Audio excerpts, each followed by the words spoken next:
Shalom, welcome to Rob and the Rock. I'm Rob Vanoff, and today we're going to look at ancient Jewish weekdays. Have you ever wondered where we get this convention of first day of the week, second day of the week, especially when it uses the word Shabbat for week? What are we to do? I'll help you make sense of that today.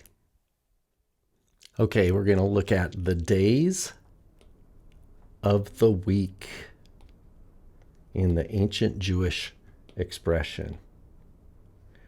There's been a lot of bad teaching out there and just simply misinformed or uninformed people trying to teach all sorts of things about the days of the week. And so I'm looking to a bunch of ancient sources from the Jewish world in 3 different languages. So we're going to look at Hebrew, Aramaic, and Greek languages used by Jews in the ancient world, and how they express the days of the week. So the chart I'm going to go through here is going to have 4 columns.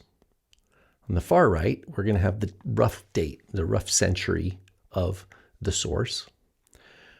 The second to the left column is the source of the text.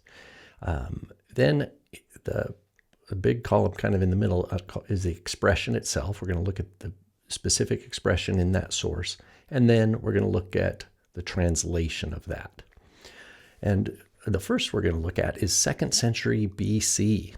So this is Hebrew from the Dead Sea Scrolls 4Q320, and these are just 2 examples from this manuscript. And you'll notice that it uses slashes to indicate numbers. So for example, you see here, be, the preposition be, in or on, and then you have 3 slashes, 1, 2, 3, be, and then the 3, and then beshabbat. And that's on the 3rd day of the week.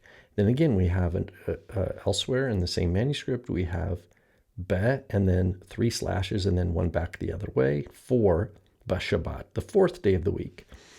So the way I've translated this then in the far right column is just leaving the convention of numbers similar, just the slashes, which implies day of the week. And we'll see that again. So this is not using, there's 3 conventions here that can be used for numbering. It can be slashes, like we see here, and we'll see those again. It can be spelling out the number. For example, for 3, it could be shlosha, the number 3, or it could be a letter, like a letter gimel, for example, meaning the number 3 used by the alphabetical letter. So we're going to see all 3 of those conventions used in Jewish days of the week numbering. So here we see these, and there's others, but these are just 2 I pulled. The next one we see here is 2nd or 1st century BC Hebrew, also from the Dead Sea Scrolls, 4Q317, and it has B'achad la Shabbat, and that's on day 1 of the Shabbat. So here we have a different convention. First of all, Echad is spelled out, and then we have a lamed instead of a bet as the preposition for the word Shabbat, B'achad la Shabbat. Another interesting point about 317 is that it's a cryptic calendar text from Qumran that had to be decoded. It's pretty cool. You can look up 4Q317 if you want to learn more about that. Again, from the Dead Sea Scrolls, 1st century BC Hebrew, 4Q252 is a commentary on Genesis. It's in Hebrew. And we have all sorts of examples, particularly in the telling of the flood story. It says, Bashlosha Bashabbat, on the 3rd day of the Shabbat. But also we have Yom Echad Bashabbat, Yom Revi'i La Shabbat. And then you see in this 4th example, Yom Chamisha Bashabbat, the 5th, day 5 of the week.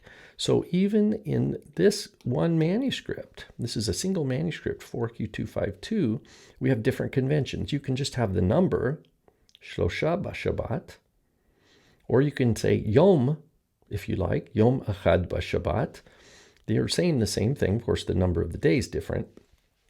And then we even have a shift like we did in 4Q317 with a lamed preposition rather than a bet.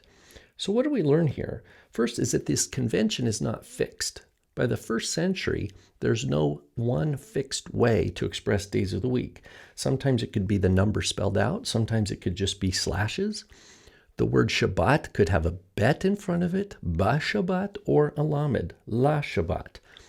Doesn't matter. Those things are flexible. They do not affect the meaning. Now we're going to look at 1st century CE Aramaic inscription from Israel, and it uses the slashes. And it uses, as we see here, slash, slash, slash, one direction and the fourth back the other way, similar that we did in the 2nd century BC Hebrew text at first, Bashaba. But instead of Shabbat, we have Shaba. So we have day 4 of the week. And then in the same inscription, we have Yom / Bashaba, which means day 1 of the week. Bashaba here in Aramaic.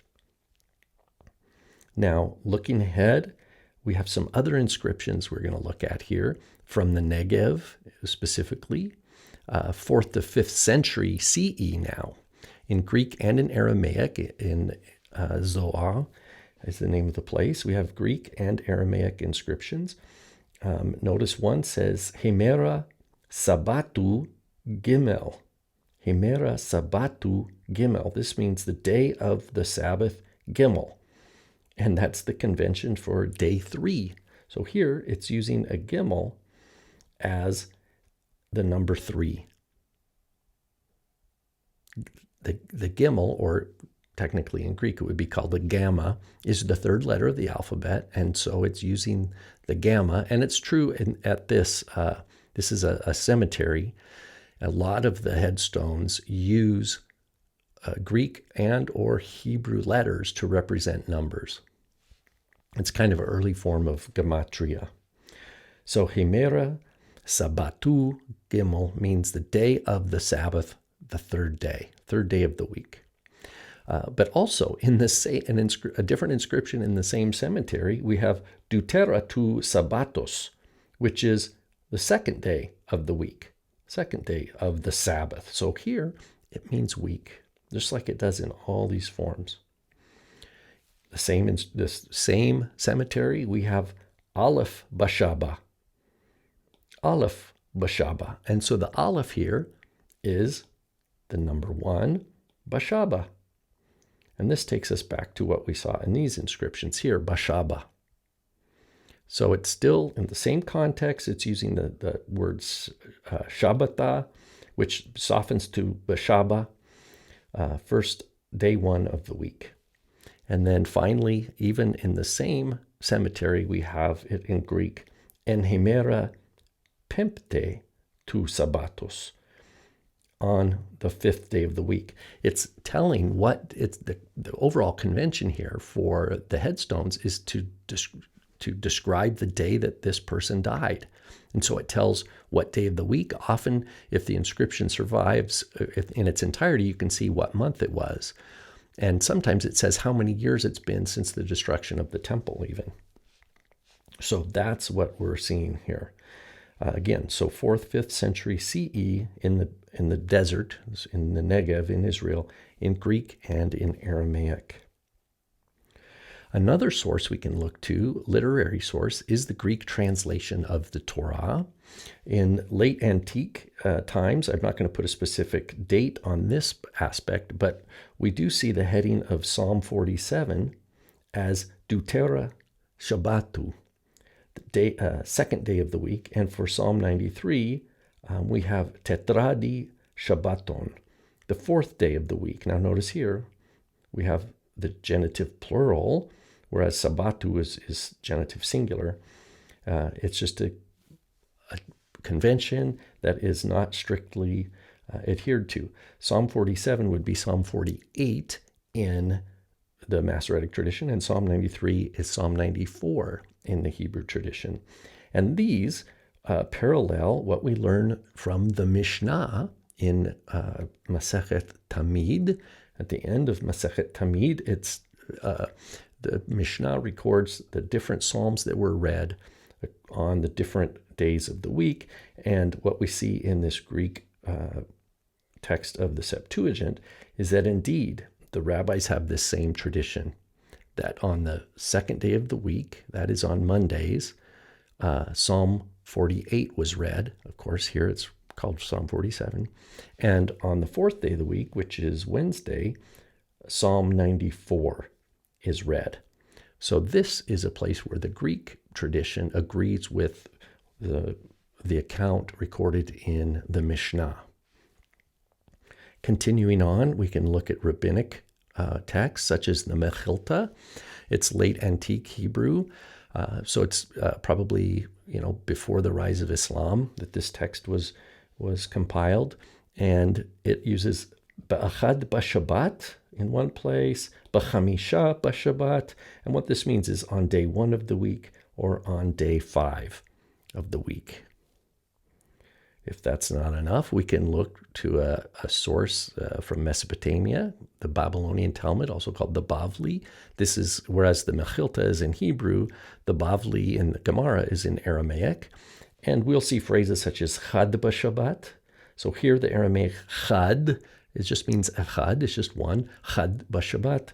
Sheni b'Shabbat, the second or day 2 of the week. I have a typo here, I put day on, it should be day 1 of the week. So I have to miss my own typo here.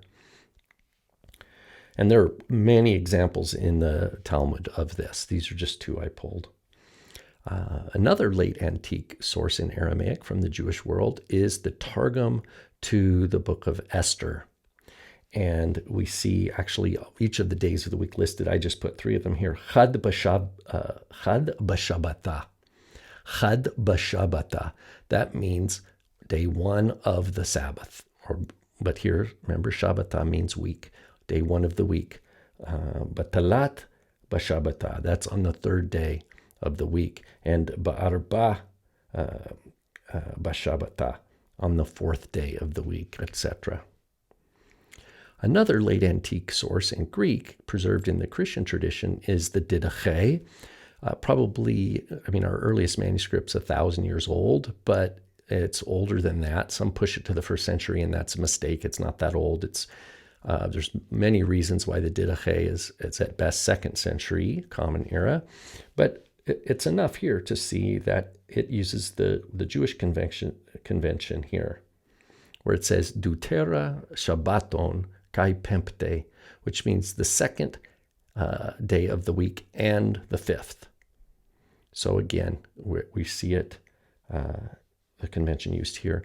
And finally, just all leads us up to now looking back to the 1st century Gospels, where we see this phrase, Temia ton Shabbaton, etc., in each of the synoptics, in the Gospel of John, and Paul uses a form of this in the Epistle to Corinthians as well. And Mia means 1, and of the Sabbath, day on the 1st day of the week, or day 1 of the week. So if you've had doubts about how to understand the counting of the days of the week in the ancient Jewish world, what I've shown you here is 3 different languages from the ancient world, Hebrew, Greek, and Aramaic, all of which come from Jewish texts that express the days of the week. And the word Shabbatah here is used as an anchor for the word Sabbath, the Sabbath day specifically, but how all the days 1 through 6 were measured in relationship to the Shabbatah. And that's how the idea of a week or a 7 became associated with the word Sabbath, and why it's totally appropriate in all these cases, even though in Hebrew we have, like here in the Mechilta, we have b'chad b'Shabbat, or in Aramaic, chad b'Shabbatah, or in Greek, deutera sabbatu, or shabbatu. It is completely appropriate in all these places to translate it with the word week, the day as a number of the week. And so 1st day of the week we would call kind of more or less Sunday. second day of the week, Monday, etc., all the way to the sixth day of the week, or preparation, Erev Shabbat, is what we would call Friday. Shalom.